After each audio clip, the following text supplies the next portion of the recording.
Bem-vindo a mais um programa Médico de Família. É um prazer enorme estar na sua companhia e, por falar em companhia, hoje estou pela primeira vez com a doutora Eunice Parcelas. Eunice, mais uma vez, bem-vinda. Obrigada. Como é a primeira vez, vamos fazer aqui uma pequenina apresentação. Tu és especialista em imunoterapia, mas também... Imunohemoterapia. Hemoterapia, muito obrigado, mas também com a formação em medicina estilo de vida. Começa por nos explicar o que é concretamente a tua especialidade? A imunohemoterapia.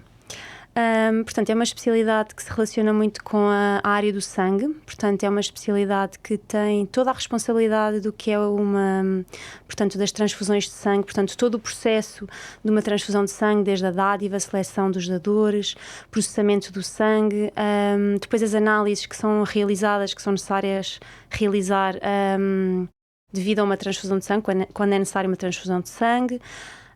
E, portanto, todo o processo do laboratório, a gestão do laboratório, também a parte clínica das anemias, portanto, doenças mais benignas do sangue, doenças da coagulação. Portanto, é uma área assim um bocadinho vasta que em alguns países está dentro da mesma especialidade que a hematologia, mas em Portugal são duas áreas distintas. Muito bem. E bem a propósito disso, trouxeste para o programa de hoje e também para um próximo programa falarmos precisamente sobre a anemia. Vamos saber os sintomas, as causas, o diagnóstico, tratamento e prevenção ao longo destes programas, mas começo desde já por te perguntar porquê é que tu achas importante abordarmos este assunto? A anemia. Bem, porque realmente a anemia é uma condição, é um problema de saúde pública, é muito prevalente, quer seja no mundo inteiro como em Portugal também. Portanto, estima-se que no mundo inteiro 25% das pessoas sejam afetadas com anemia. Isto é incrível, não é? Se nós olharmos à nossa volta, provavelmente não vemos estes números, mas sabe-se que esta é uma doença também subdiagnosticada. Portanto, há mais pessoas com anemia do que aquelas que se pensa. E em Portugal também se fez um estudo em que se percebeu que cerca de uma em cada 5 pessoas tem anemia. E, portanto, cerca de 20% da população portuguesa tem anemia, o que é bastante impactante. Claro. Sim, exatamente. A anemia tem uma curiosidade, e por isso eu levantava já esta questão, que é, todos nós conhecemos aquela expressão que quando vemos a pessoa com a pele muito clara, muito branca, não é? Dizemos, parece que estás com anemia. Portanto, há um sintoma que eu diria que é bastante conhecido. Mas a anemia tem esta questão que é, por vezes, os sintomas podem ser ligeiros ou graves, ou até mesmo assintomático. Como é que é? Como é que se consegue perceber esta relação tão dispar da anemia? Bem, é assim, a anemia pode ser desde ligeira a grave, não é? Portanto, a anemia pode acontecer de uma forma aguda, quando há uma perda de sangue, por exemplo, ou pode acontecer de uma forma crónica. E de uma forma crónica pode ser algo muito progressivo e muito ligeiro que a pessoa nem repare, porque o corpo tem tempo de se adaptar, não é? E, portanto, de forma crónica e ligeira pode não haver esta percepção e as pessoas acabam por não saber e por confundir alguns sintomas. Mas eu acho que antes disso tudo é importante falarmos do que é a anemia. Exatamente, então força, avança, é isso mesmo. Exatamente, portanto, fala-se muito da anemia, de lá está, da palidez e de alguns sintomas, mas realmente a anemia por si só significa uma diminuição da hemoglobina. E, portanto, uma diminuição abaixo de alguns níveis. Sabemos que nos homens a anemia significa que temos uma hemoglobina abaixo dos 13 gramas por decilitro e nas mulheres abaixo dos 12. Depois, as grávidas é um valor um bocadinho mais abaixo, o 11, e no segundo trimestre os 10,5, e também nas crianças tem uns valores diferentes consoante a idade, também não há necessidade de estarmos aqui a especificar. Mas basicamente é isto, abaixo destes valores no homem e na mulher. Como é que nós podemos saber que estamos com anemia, sobretudo se estivermos sem sintomas? Pronto, a única forma de sabermos é se formos ao médico, não é? Se formos ao médico e fizermos análise de rotina, a análise de rotina mais frequente provavelmente é o hemograma. Portanto, quase todos nós já fizemos análises de rotina e portanto, sabemos que logo uma das primeiras que é pedida é o hemograma, não é? E o hemograma tem lá a hemoglobina e, portanto, é assim que se diagnostica. Por vezes não temos sintomas, mas existe uma alteração ali da hemoglobina e isso faz o diagnóstico. Não temos sintomas, mas por vezes também podemos ter sintomas, o que significa que alguns deles são bastante confundíveis com outros sintomas de outras doenças. Mas eu começava por te perguntar que tipo de sintomas, para além destes que já mencionámos, a questão da pele mais clara, que sintomas é que nós podemos ter? É assim, basicamente a anemia, portanto, como ela traduz uma diminuição dos glóbulos vermelhos, portanto, nós sabemos que no nosso sangue nós temos os glóbulos vermelhos, temos os glóbulos brancos, temos as plaquetas, e, portanto, a anemia traduz uma diminuição desta massa dos eritrócitos, dos glóbulos vermelhos, portanto, uma diminuição desta série vermelha do sangue. Isto devido à diminuição da hemoglobina. Porquê? Porque a hemoglobina é uma proteína essencial ao funcionamento do nosso corpo. A hemoglobina é essencial para transportar o oxigênio. Portanto, o oxigênio é o nosso combustível. Portanto, é a nossa gasolina, o nosso gasóleo. As nossas células funcionam ao oxigênio e à glicose, basicamente. Portanto, o oxigênio é super importante para todas as nossas células. Ora, quando nós temos anemia, nós temos uma diminuição dessa hemoglobina e desse transporte de oxigênio. Portanto, o que é que acontece? Há uma diminuição da chegada de oxigênio às células e pode haver essa diminuição da chegada de oxigênio em todos os tecidos e em todos os órgãos. Portanto, a anemia, de forma teórica, pode afetar qualquer tecido e qualquer órgão do nosso corpo. E, portanto, os sintomas são muito vastos. Por vezes são inespecíficos, ou seja, são sintomas que se confundem muito com outras doenças, como disseste. Talvez aquele que se fale mais, o mais frequente é o cansaço, não é? Uma pessoa sente-se cansada. A fadiga, não é? Fadiga muscular, cansaço, às vezes falta de ar, portanto, às vezes o cansaço pode ser mais das pernas, mais dos músculos, ou pode ser mais do peito, da respiração, não é? E, portanto, isto traduz aqui mecanismos diferentes da anemia, mas, portanto, são tudo sintomas da anemia, não é? Portanto, este cansaço está associado com, lá está, a diminuição da chegada de oxigênio, da perfusão de alguns órgãos e de alguns tecidos, não é? A parte neurológica também pode não funcionar da melhor maneira, por vezes há aqui alguma maior irritabilidade, por vezes há aqui também a depressão, e o agravamento da depressão pode estar relacionado, mas também há aqui muitas vezes a confusão deste cansaço, não é? Por vezes as pessoas sentem-se cansadas porque estão com anemia, mas justificam outras coisas, não é? Eu estou cansada porque fui mãe há pouco tempo, não é? Ou estou cansada porque estou a trabalhar muito e na verdade pode haver uma doença física mesmo, para além de realmente uma vida mais acelerada, pode haver realmente aqui uma condição física, uma condição de saúde. E pronto, e depois temos mais alguns sintomas, temos, por exemplo, as palpitações, portanto, o aumento da frequência cardíaca. Isto aqui, no fundo, é um mecanismo compensatório, não é? O corpo a tentar compensar a anemia. Como há esta diminuição da chegada de oxigênio, o corpo tenta compensar aumentando a frequência cardíaca, aumenta o ritmo cardíaco. Portanto, o coração bate mais vezes para o sangue chegar ao corpo, não é? No fundo, é como que temos poucos trabalhadores, então os trabalhadores vão trabalhar mais, não é? Portanto, vão fazer mais horas, vão andar de um lado para o outro, fazer mais piscinas, não é? Como, digamos assim. E pronto, e depois temos muitos outros sintomas. Depois também depende se a anemia é aguda ou crónica, como falámos, não é? Portanto, numa anemia aguda, que ocorre, por exemplo, numa perda de sangue, por exemplo, tem um acidente e há uma perda de sangue grave, uma perda de sangue abundante, nesse caso podem haver sintomas mais graves, não é? E mais agudos, não é? Por assim dizer, e que são sintomas mais graves que se relacionam com a perda desse volume, com a perda do volume de sangue, não é? Quando o nosso corpo está feito para ter um certo volume, e quando há uma perda desse volume, também há os tais mecanismos compensatórios para tentar poupar o volume e para tentar otimizar o tal oxigênio a chegar às células. E aí, por exemplo, há a sudorese, portanto, há o aumento da frequência cardíaca, a hipotensão, portanto, há a vasoconstrição, os vasos ficam mais contraídos para tentar, lá está, poupar aqui o volume e fazer com que o oxigênio chegue, que o sangue chegue aos tecidos, e portanto há aqui uma série destes sintomas da anemia aguda. Numa doença crónica, por vezes a pessoa está com anemia um processo de 2 anos, de 1 ano, e portanto há tempo do corpo se adaptar, e por vezes a pessoa nem repara, e portanto realmente ando muito cansada há algum tempo.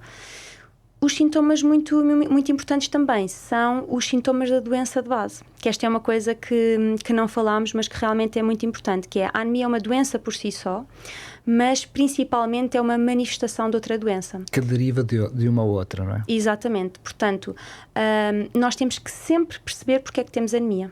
É muito importante.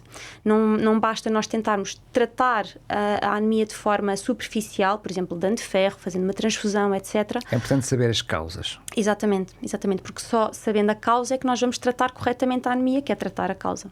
Sendo que também é comum pessoas que têm anemia passarem por questões de tonturas, até mesmo desmaios, não é? Sim, sem dúvida. Claro que isso pode acontecer de uma forma mais aguda, como falámos, por exemplo, alguém que tem um acidente, tem uma grande perda de sangue, ou por exemplo tem umas varizes esofágicas e há uma exacerbação e há uma hemorragia mais abundante, portanto, e aí... Que pode ser quer interna, quer externa, não é? Ou seja, mesmo em situações de hemorragia interna. Exatamente. E na verdade depois há essas tonturas, até desmaios mesmo, e nessa situação no fundo é um mecanismo de proteção do corpo, porque lá está, esta diminuição da chegada de oxigênio às células acontece em todo o corpo, mas o nosso corpo é muito inteligente e portanto ele poupa os órgãos mais nobres e portanto aqueles que são ultimamente afetados, aqueles que são os últimos a ser afetados, são por exemplo o coração, o cérebro, não é? Que não são tão afetados, porque realmente são aqueles que têm funções mais importantes, não quer dizer que as outras não sejam. Mas se calhar, por exemplo, a queda de cabelo, as unhas mais frágeis, pode acontecer primeiro porque são tecidos que não são tão poupados nessa situação e, portanto, sofrem mais cedo os efeitos da anemia. Queria avançar na nossa conversa, mas como ainda temos alguns minutinhos, eu queria te perguntar que sintomas é que devem ser os que nos devem chamar mais alerta, visto que alguns podem ocorrer e, no caso da anemia, implica nós fazermos análises, percebermos e irmos ao nosso médico para perceber o que temos, aqueles que tu consideras, dentro de todos os que falámos, aqueles que tu digas, estes são os sintomas de alerta. É assim, há algum sintoma que seja muito diferente do que a pessoa sente habitualmente, do que a pessoa tem habitualmente, algo novo e algo súbito, é sempre de avaliar e de ir ao médico, não é? Se alguém, por exemplo, não tem nenhumas alterações gastrointestinais e de repente começa com muitas diarreias e por vezes até tem um bocadinho de sangue nas fezes, e aí é de ir ao médico, como é óbvio. Se a pessoa nas últimas semanas se sente realmente muito cansada e isso não tem explicação, portanto a pessoa não anda a dormir menos, não anda a trabalhar mais e portanto um cansaço inexplicável ou um cansaço extremo, aí também deve motivar a ida ao médico. Qualquer perda de sangue deve motivar a ida ao médico também. E depois há sintomas assim mais específicos que têm a ver com as causas, que vamos falar mais à frente, não é? Que devem também motivar. Bem, então vou aproveitar a tua deixa agora para fazer uma pequena pausa e dirigir-me para si desse lado, que está desse lado, quer na rádio, quer a assistir na TV, porque quero-lhe oferecer este guia de estudo, A Máquina Humana. É um guia de estudo muito completo, com dicas muito práticas para um estilo de vida saudável, mas também para conhecer a vontade de Deus na sua vida, para que tenha uma vida plena, mas também com saúde. E o que tem que fazer para receber esta máquina humana? Este guia de estudo é tão simples quanto enviar-nos uma mensagem escrita com as palavras máquina humana para o 933 93 92 91. Vou repetir, 933 93 92 91. Desde já estamos à espera do seu contacto. Desculpe esta pequenina interrupção. Vamos então continuar. Já falámos um pouquinho dos sintomas. Sabemos que uma das causas mais comuns, eu diria que também é senso comum da anemia, como já mencionaste também, é a questão da falta de ferro. Mas esta não é a causa última, ou seja, pode haver outros fatores, já mencionaste também a questão de outras doenças, mas de uma forma genérica, o que é que pode causar a anemia, ou pelo menos este déficit de ferro? Pronto, como nós já falámos, a anemia relaciona-se muito com a diminuição dos glóbulos vermelhos, não é? Portanto, qualquer condição que leva à diminuição dos glóbulos vermelhos vai dar anemia. E, portanto, esta diminuição dos glóbulos vermelhos pode acontecer porque há uma diminuição da sua produção, pode acontecer porque eles são anormais, porque eles não têm uma maturação normal, ou pode acontecer porque a sua destruição está aumentada, ou mesmo porque há perda de sangue e eles são perdidos, entre aspas, não é? Portanto, nós temos uma fábrica do sangue no nosso corpo. Nós temos uma fábrica. Temos fábricas de várias coisas dentro do nosso corpo. Mas temos a fábrica do sangue, que é a medula óssea. A medula óssea está dentro dos nossos ossos, especialmente os ossos longos, e, portanto, nessa fábrica do sangue, nessa medula óssea, é que são produzidas as células do sangue, como nós falámos há pouco, os tipos de células.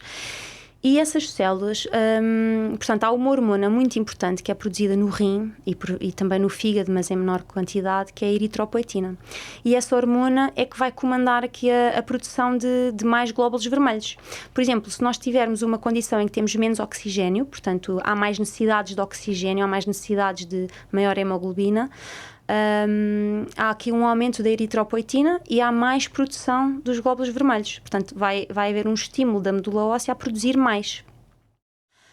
Quando esses mecanismos estão comprometidos, também pode haver anemia. E, portanto, como eu estava a falar, pode haver anemia pela diminuição dos glóbulos vermelhos, da produção. Isso pode ocorrer por diminuição da eritropoetina por diversas causas, doenças renais ou outras alterações metabólicas. Pode acontecer porque temos um problema na medula óssea, portanto uma infiltração da medula óssea por uma metástase, por uma neoplasia, a aplasia medular. Portanto, a aplasia medular sabemos que pode ser causada por muitas coisas também, portanto há muitos fatores que podem originar a aplasia medular. Há infecções virais, há medicamentos, portanto há mesmo muitos fatores e por vezes não se conhece o fator, nunca se identifica a causa. Portanto, podem haver outros problemas da medula óssea que levem a uma diminuição da produção dos glóbulos vermelhos. Pode haver também inflamação, portanto a inflamação também pode diminuir esta produção e depois, por outro lado, também diminui a absorção do ferro, que é um nutriente muito importante para a criação, para a formação dos glóbulos vermelhos. E, portanto, qualquer mecanismo que leva a uma diminuição desta estimulação da eritropoetina na medula óssea pode levar à anemia também. Por outro lado, a deficiência de ferro por si só também, e como vamos falar, fazer um programa futuro só disso, também não me vou alongar muito nessa questão, mas a diminuição do ferro, que é um nutriente muito importante para a formação dos glóbulos vermelhos, também vai levar a uma diminuição dos glóbulos vermelhos, porque eles não têm o substrato necessário para ser formados, não é? Depois, em relação portanto, a alterações da formação dos glóbulos vermelhos, eles podem ser anormais, por exemplo, nas talassémias, na drepanocitose, portanto, eles são... O que é isso? Explica isso por miúdos. Portanto, são hemoglobinopatias, ou seja, as hemoglobinas... E não sei se já falámos do que é a hemoglobina. A hemoglobina é uma proteína. Sim, uma já proteína mencionaste no início do programa, mas é uma proteína. não é mal relembrar. A hemoglobina é uma proteína muito importante que leva o oxigênio, portanto, ao longo do corpo todo. Ela tem assim 4 globinas, 4 cadeias muito importantes e também cada uma tem um grupo M. E lá nesse grupo M há sempre ferro. E é esse ferro que transporta o oxigênio. Portanto, é essencial ter ferro, como já falámos, para a produção dos glóbulos vermelhos, e é essencial essa hemoglobina ser normal, ter uma estrutura normal. Portanto, esta proteína é uma proteína muito complexa, muito específica, e quando ela tem algumas alterações, ela não funciona da melhor maneira e portanto, pode dar anemia. Portanto, na talassémia, há uma alteração aqui das subunidades da hemoglobina. Na drepanocitose há uma hemoglobina anormal que é preponderante e, portanto, elas não funcionam bem. Agora já percebemos então porque é que das maiores causas é precisamente a questão da falta de ferro, está precisamente como uma das principais causas de anemia. Então isto significa que é extremamente importante, para já e desde logo, a visita regular ao médico de família para, eu diria, as análises regulares que todos nós devemos fazer, que por vigilância já vai despistar estas anemias. Mas é muito importante então, e torna-se extremamente relevante, esta necessidade de sobretudo aqueles que podem ter esta tendência para a anemia, de uma visita regular ao seu médico de família, não é? Exatamente. Portanto, muitas destas doenças são diagnosticadas na infância. Por exemplo, aqui as hemoglobinopatias, essas são geralmente diagnosticadas na infância, depende da sua gravidade, depende se é uma verdadeira hemoglobinopatia ou se eles só têm metade da doença, entre aspas, ou seja, se eles são portadores. E portanto, claro que um acompanhamento Mas esses acabam médico... por já ser vigiados naturalmente. Exatamente. Portanto, das outras causas todas é muito importante o acompanhamento regular, claro que sim. Ainda dentro das causas da anemia que estávamos a falar, portanto, há essas alterações da maturação dos glóbulos vermelhos, que pode ser porque temos uma hemoglobina anormal, como falámos, portanto, as hemoglobinopatias, a drepanocitose ou anemia falciforme, provavelmente já ouviram falar, é das causas, portanto, também mais frequentes da anemia no mundo inteiro. Há muita gente que tem anemia falciforme, especialmente em populações africanas, há muitas pessoas com anemia falciforme e, portanto, no fundo é uma hemoglobina que não transporta bem oxigênio e, portanto, ela não é eficaz a transportar oxigênio. Depois temos também outros problemas da maturação dos glóbulos vermelhos. Podemos ter o déficit de alguns nutrientes, que é muito importante para a formação dos glóbulos vermelhos normais, como o ácido fólico, a vitamina B12, não é? A famosa vitamina B12, que também é muito importante para a formação dos glóbulos vermelhos. E depois temos também a toxicidade de alguns medicamentos, que pode sempre também alterar esta maturação. Do ponto de vista da destruição aumentada, temos a hemólise. A hemólise, não sei se já ouviste falar da hemólise. A hemólise no fundo, é aqui a destruição dos glóbulos vermelhos. É normal haver uma destruição dos glóbulos vermelhos, porque isto é um mecanismo natural e de renovação. Exatamente. Portanto, eles renovam-se. Há aqui uma destruição, depois o ferro é reaproveitado e há nova formação na medula óssea dos glóbulos vermelhos. E, portanto, há aqui um mecanismo de renovação normal. Quando a degradação está aumentada, a destruição, há uma diminuição dos glóbulos vermelhos. Isso pode acontecer também por muitos mecanismos imunes, mecanismos não imunes. Pode haver uma hemólise também mecânica, quando pessoas que têm válvulas, por exemplo, também têm mais tendência a ter hemólise. Nas hemoglobinopatias também pode haver hemólise. Portanto, há anemias que têm vários mecanismos para ter uma diminuição dos glóbulos vermelhos e, portanto, da anemia em si. Muito bem, ainda temos alguns minutos antes de terminarmos o programa. De tudo o que foi dito, eu imagino que tudo é importante, mas o que é que tu gostarias de deixar, sobretudo sobre este tema, para todos aqueles que nos ouvem e nos veem, como o mais importante? Atenção a estes pormenores. O mais importante, a anemia muitas vezes é subdiagnosticada, portanto, muitas vezes os sintomas não são muito evidentes e, portanto, pode não dar sintomas ou pode dar muitos sintomas e, portanto, é muito importante fazer um acompanhamento regular do ponto de vista médico. A anemia é uma manifestação de uma doença de base e, portanto, é muito importante investigar, para além de tratar, investigar a causa da anemia. Pode estar um problema grave subjacente, um problema que temos que tratar especificamente e realmente tentar tratar sempre a causa e tentar, portanto, adressar a causa específica também da anemia. Quando se trata a causa, trata-se também a anemia. Exatamente. Tu escolheste de propósito, quando preparámos estes programas, de deixar para um segundo programa especificamente a anemia por falta, por carência de ferro. Porquê é que tu sentiste a necessidade, para além de um programa sobre anemia, de também futuramente fazermos um programa especificamente sobre esse pormenor? Pela anemia por falta de ferro. Para já porque é a anemia mais frequente, não é? A causa mais frequente da anemia, cerca de 32% dos portugueses têm déficit de ferro e mais de 50% das causas da anemia se devem ao déficit de ferro. É muito preponderante, é muito prevalente no nosso país e globalmente, e muitas pessoas também realmente têm déficit de ferro e não sabem. Não é? Especialmente as mulheres em idade fértil, as crianças, especialmente até aos 5 anos, os idosos, é muito frequente e também é muito fácil não haver esse diagnóstico porque as pessoas não vão ao médico ou porque não explicam os seus sintomas ou porque simplesmente os menosprezam. Não é? E também é perfeitamente evitável, não é?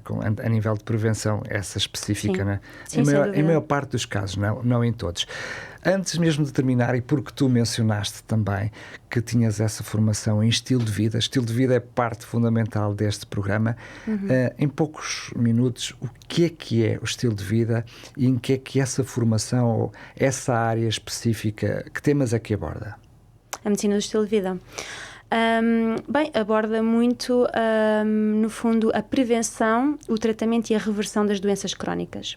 E sabemos que as doenças crónicas são também muito frequentes, não é? No nosso mundo, especialmente nos países desenvolvidos, não é?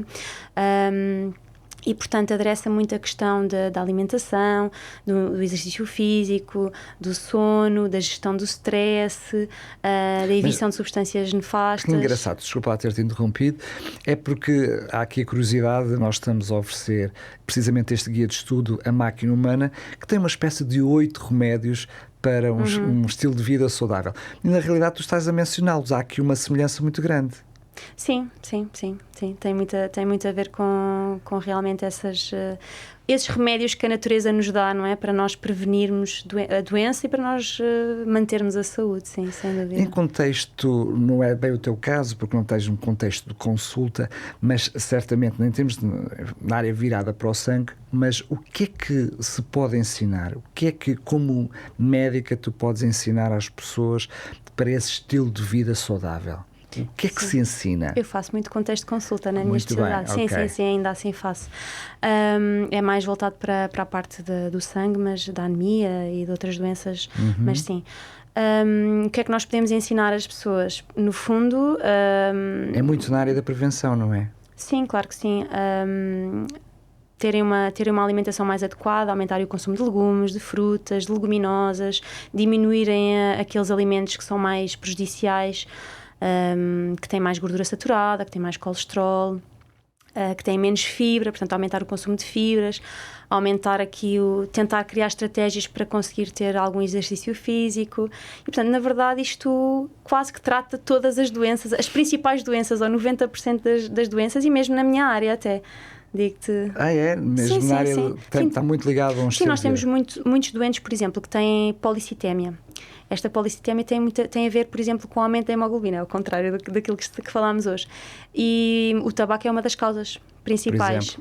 Por exemplo, falarmos muito sobre a cessação tabágica, sobre como é que podemos otimizar o estilo de vida para realmente haver aqui uma produção normal e uma diminuição da hemoglobina nestes casos. É algo muito frequente na minha consulta. Quero-te agradecer mais uma vez a presença. Fica encontro marcado para um próximo programa, exatamente. Combinado. Para falarmos mais nesse assunto. Para si que está desse lado dos microfones e dos ecrãs, então, por que não? E sobretudo porque estamos a falar de estilo de vida e estilo de vida saudável, por que não encomendar desde já, até porque é totalmente gratuita, a revista A Máquina Humana, este guia de estudo com várias dicas e que tem também cá os 8 estudos, eu diria estes 8 remédios para um estilo de vida saudável e não só, tem também a vontade de Deus para a sua vida, para que tenha uma vida plena e com saúde. Para o fazer é tão simples quanto enviar-nos uma mensagem para o 933 939291. Vou repetir, 933 939291. E quero lhe dizer também que se quer sugerir um tema aqui para o Médico Família, temos todo o prazer, todo o gosto em receber a sua sugestão. Pode fazê-lo para o mesmo contacto. E por fim dizer-lhe que este programa estará disponível, como todos os outros, em podcast em radiorcs.novotempo.pt. Vou repetir, radiorcs.novotempo.pt. Não hesite, estamos à espera do seu contacto. A revista depois entraremos em contacto consigo para saber se quer receber gratuitamente em sua casa, pelo correio, ou então se gostaria de levantar aqui nas instalações da rádio. Mais uma vez despeço-me, marcamos encontro no próximo programa. Até lá, se Deus quiser.